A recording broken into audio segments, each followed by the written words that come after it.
السلام علیکم۔ آپ نے بھی کبھی محسوس کیا ہوگا کہ کچھ لوگوں سے ملتے ہی خواہ دل میں ان کے بارے میں اچھے خیالات آنے لگتے ہیں، بغیر انہیں مکمل طور پر جانے بوجھے ان سے اچھی توقعات وابستہ ہو جاتی ہیں۔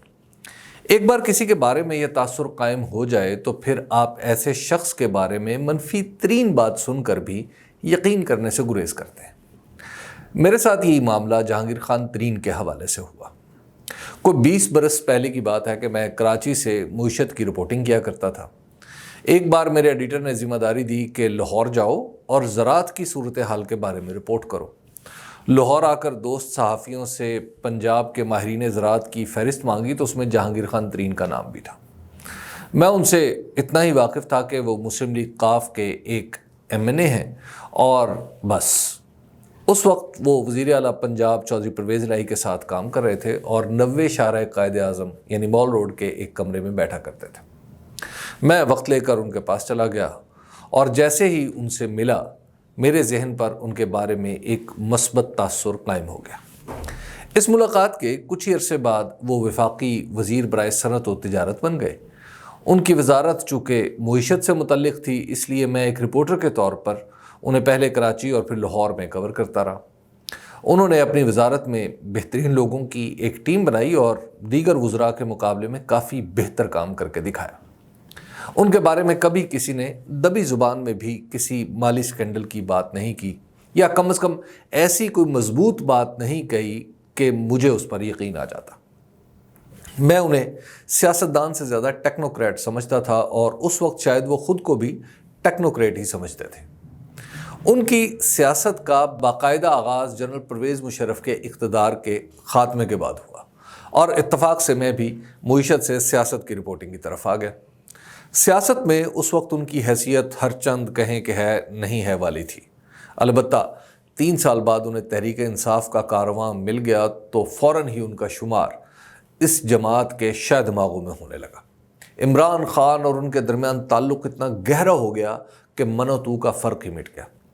اس تعلق کی سزا انہیں عدالت سے تا حیات نااہلی کی صورت میں ملی، مگر ان کے ماتھے پر شکن نہیں آئی۔ انہوں نے تحریک انصاف کو پاکستان کی سب سے بڑی جماعت بنانے میں اہم ترین کردار ادا کیا اور عمران خان کو وزیر اعظم بنا کر ہی دم لیا۔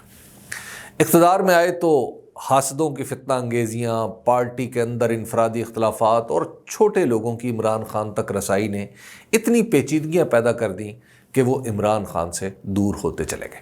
ناقص معلومات کی بنیاد پر عمران خان ان سے اتنے بدگمان ہوئے کہ صرف ان کو پھنسانے کے لیے چینی انکوائری کمیشن بنا، جس نے ایک ردی رپورٹ تیار کر کے جہانگیر خان ترین کو سٹہ بازی، ذخیرہ اندوزی اور نہ جانے کس کس کا ملزم قرار دیا۔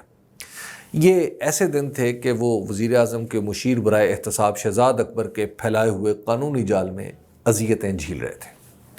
ان دنوں کی بات ہے کہ میں ان سے ملا اور ان کے مستقبل کے عزائم جانچنا چاہے۔ میرے ٹیڑھے مڑے سوالوں کے جواب دینے سے پہلے تو وہ گریز کرتے رہے، پھر کہا لوگ جانتے نہیں کہ میرا عمران خان کے ساتھ تعلق کیا ہے۔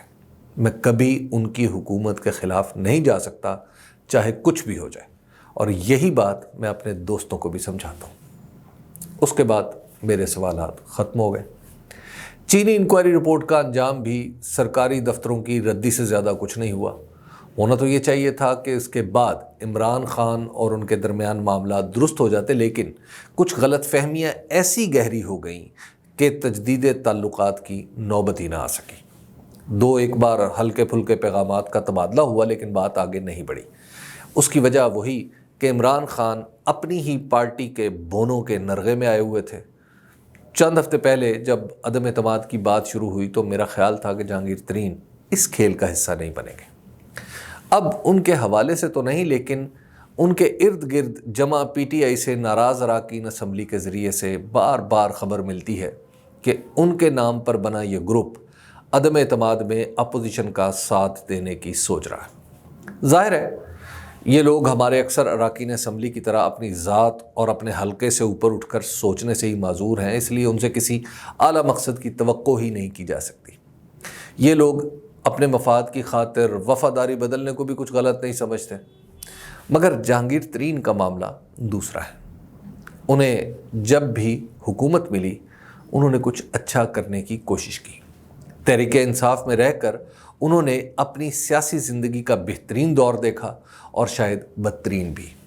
اب ان کے نام پر بنا گروپ آئندہ الیکشن میں مسلم لیگ نون کی ٹکٹوں کے لیے بےتابی دکھاتا ہے تو مجھے کچھ عجیب سا لگتا ہے، کیونکہ جہانگیر خان ترین کا جو عکس میرے ذہن میں ہے ان کے ساتھیوں کی یہ حرکت اس سے کہیں نیچے کی ہے۔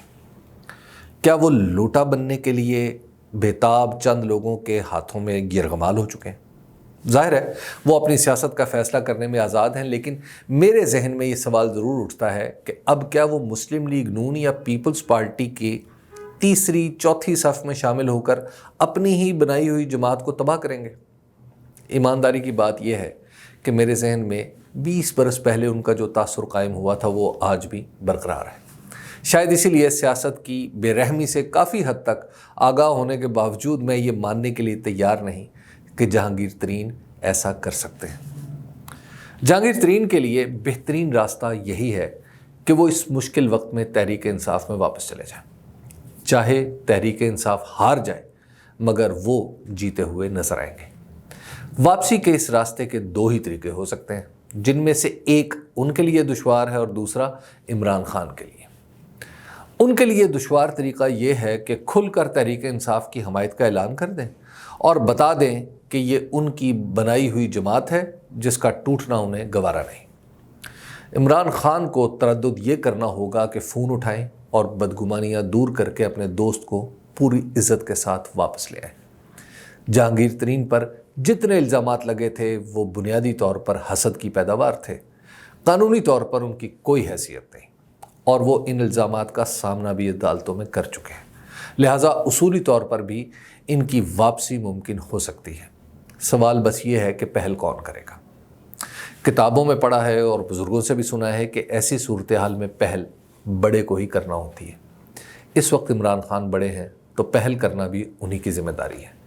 ایک موہوم سا امکان ہے کہ جہانگیر ترین ان کی بات نہ مانے، لیکن ایسا کرنے کے بعد جہانگیر ترین کسی کے سامنے اپنے دوست کا شکوہ نہیں کر سکیں گے۔ یوں بھی عدم اعتماد سے نمٹنے کے لیے اگر عمران خان اپنے اتحادیوں کے پاس چل کر جا سکتے ہیں تو پرانے دوستوں کا یہ حق فائق ہے کہ ان کے پاس بھی چل کر جایا جائے۔ اگر عمران خان کے ناراض دوست مان جائے تو سیاست میں بھی بہت کچھ بدل جائے گا۔ دوستوں کو منانے سے کوئی چھوٹا نہیں ہوتا، ہار جیت سیاست میں ہوتی ہے، دوستی میں نہیں۔ خبر کی دنیا